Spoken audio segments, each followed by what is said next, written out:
Over the course of our lives, by virtue of the fact that we are a social species, we adopt and build a framework, a very strong framework of should and should nots.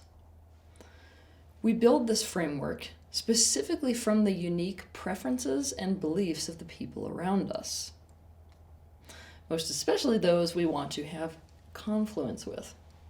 As people, we want to be right and we want to be good, but we feel as if the only way to be right and good is to definitely not be and not do anything we shouldn't be or shouldn't do, and to the opposite, to definitely be and do what we feel like we should be and do.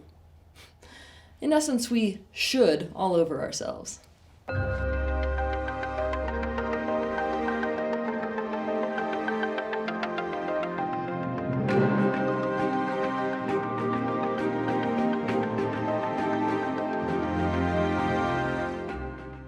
So that you can understand what I mean by we should and shouldn't all over ourselves, I've got two examples. For example, to generalize, if you are in the Western cowboy culture, you learn that you should live every day with courage, have the character quality of grit, always finish what you start, do what has to be done no matter how you feel, take pride in your work. In fact, always keep your pride and dignity. Be tough, keep your promises, die before you quit, get even if you've been wronged, and protect you and yours. And to the other side, you shouldn't be unfair. You shouldn't be weak in any way. You shouldn't get emotional. You shouldn't waste your breath because you should talk less and say more. You should never complain, no matter how much pain you're in. And you should be willing to die for your honor. Or, for example, if you're part of a Buddhist community, you learn that you should be calm and self-controlled and master equanimity.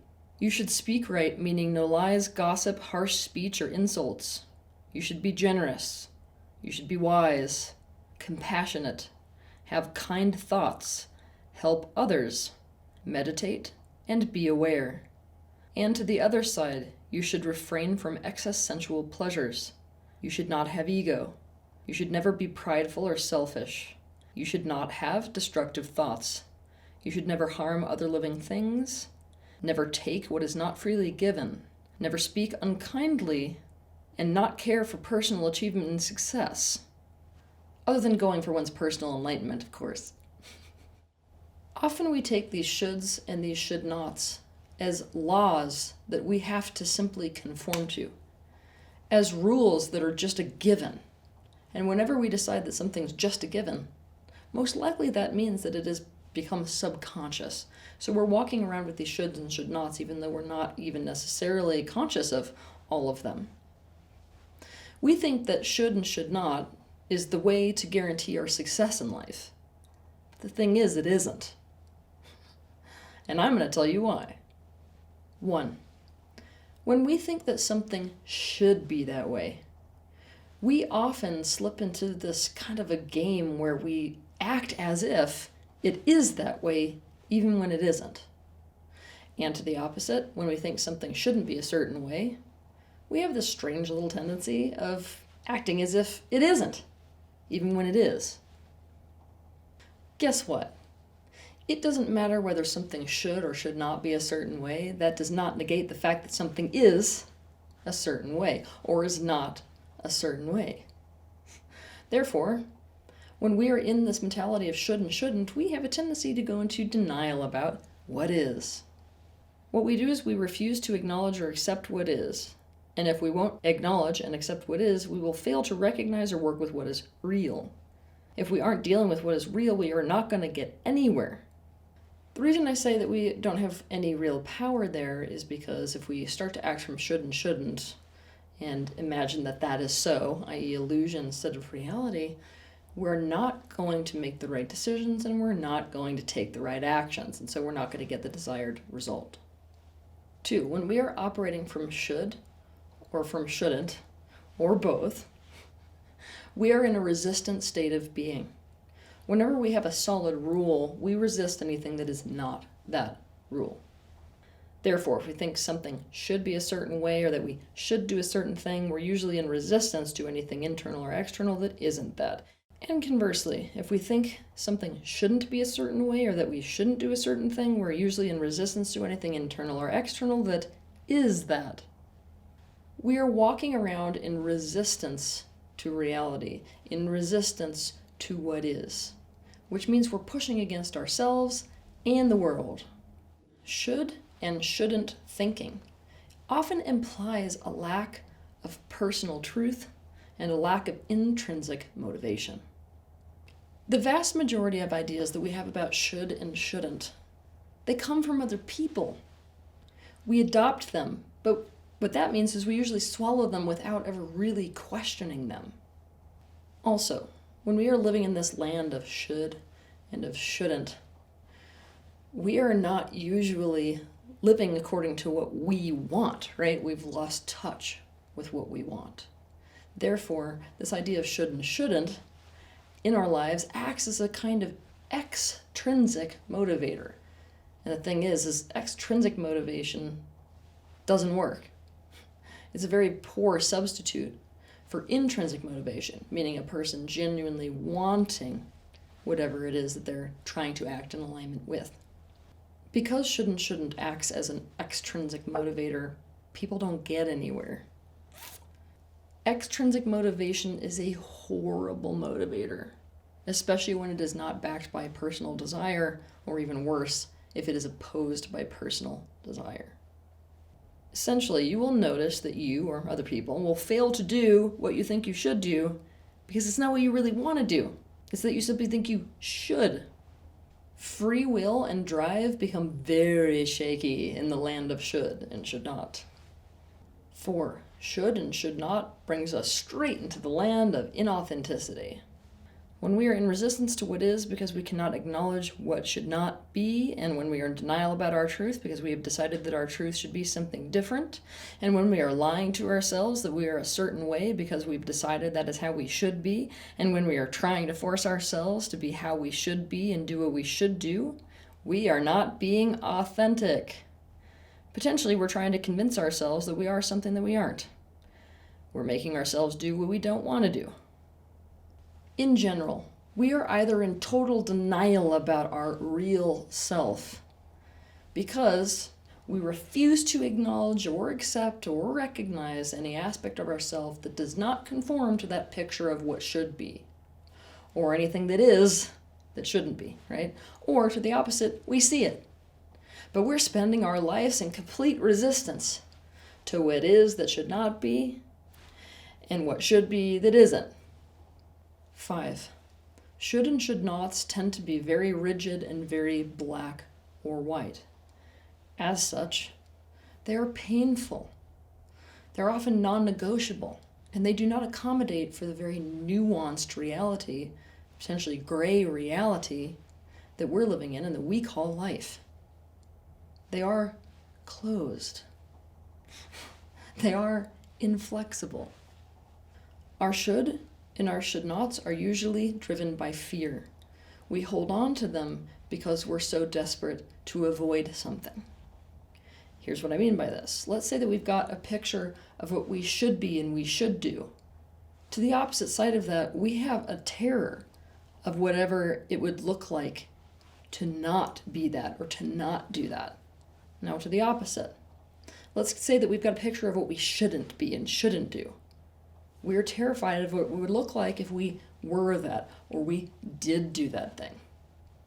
So we're perpetually trying to avoid that thing that represents what we're afraid of, which is why we're using such a rigid rule to stay away from it. We're also terrified of what will happen if we don't hold ourselves to a strict standard of how things should and shouldn't be. This means we are using fear and consequence avoidance as the framework of how to live our life. Okay, well, it's obvious that that leads to a lot of pain, right?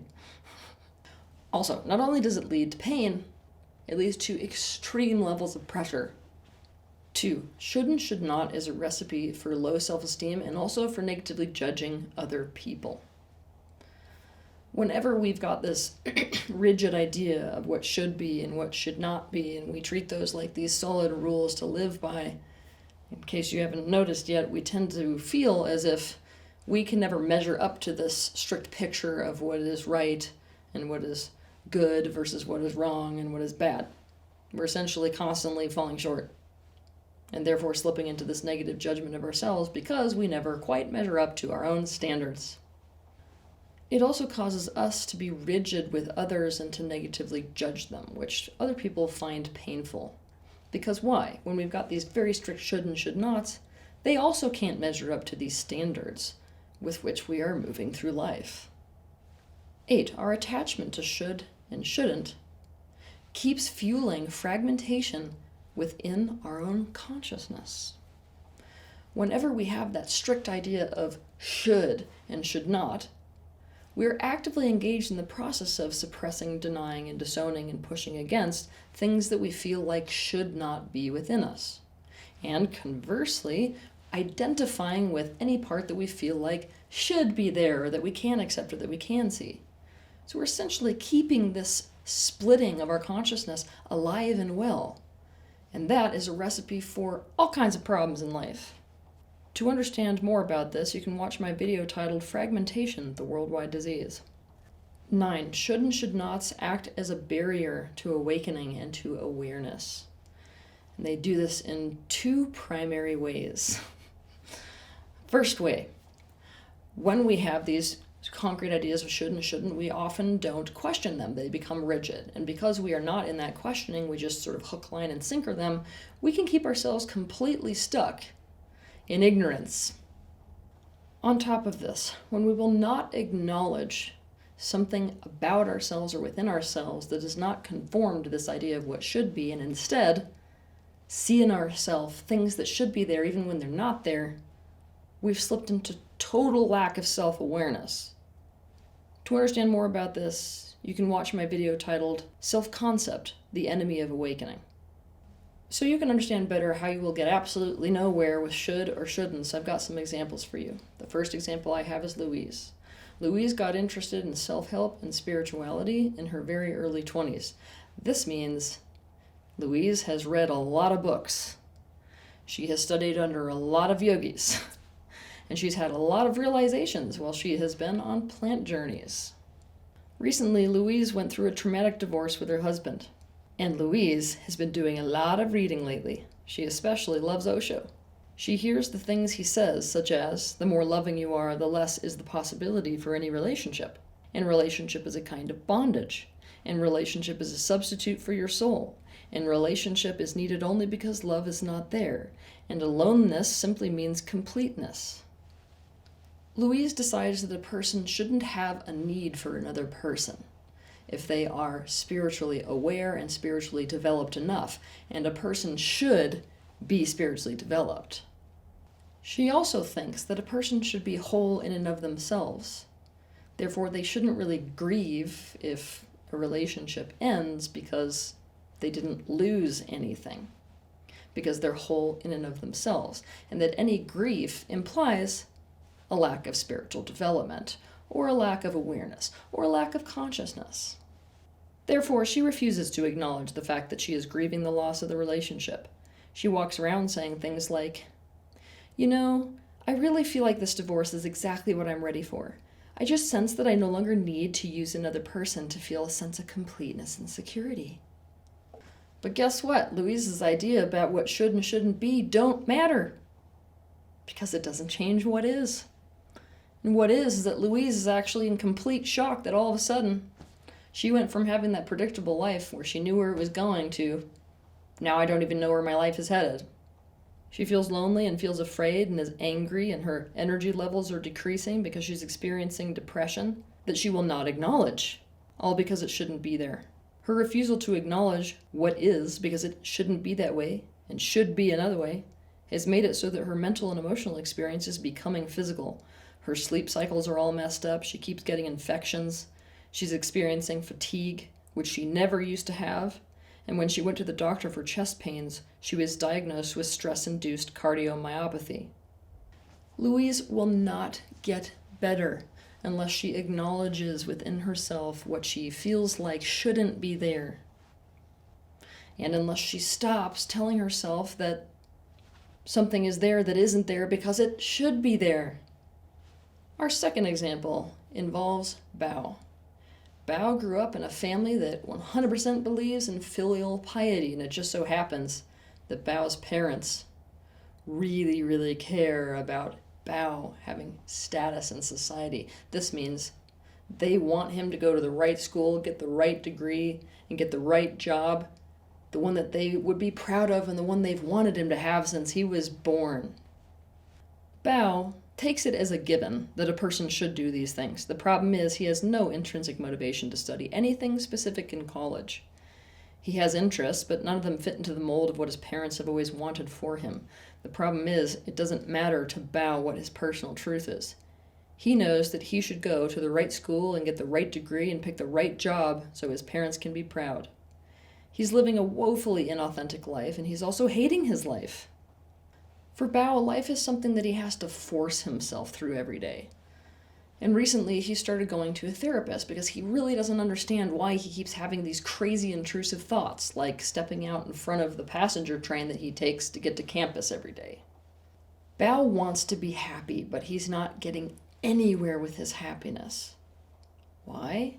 Because he is living every day according to should. He's lost touch with his unique wants completely. Essentially, he's treating what he should do as a given. And because it's such a given, he's not even questioning his personal truth that's underneath that. Here's the thing. If Bao wants to be happy, but all the decisions that he's making are according to what should be, then there's no possible way for him to do the right thing for himself or make the right decisions, because he's not acting according to what would make him happy. What he's doing is he's living his life specifically for what would make his parents happy, because he's operating from this belief he has not questioned, that a child's life exists to be in service to the parents. He's just taken that as a should.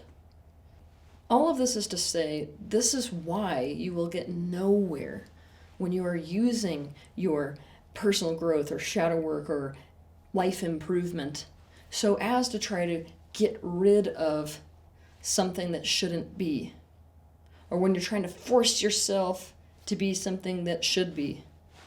When it comes to life, the should and should nots don't matter.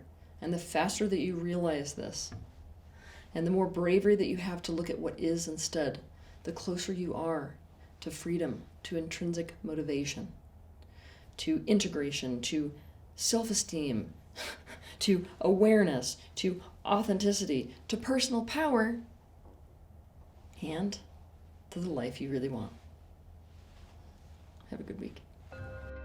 If you liked this video, be sure to hit the like button, subscribe to my channel, and consider sharing this video with your friends. You can also click on the bell icon to be notified of the next time that I post a video. I want to thank you personally for the bravery that you have to step into awareness. I'll see you in the next video.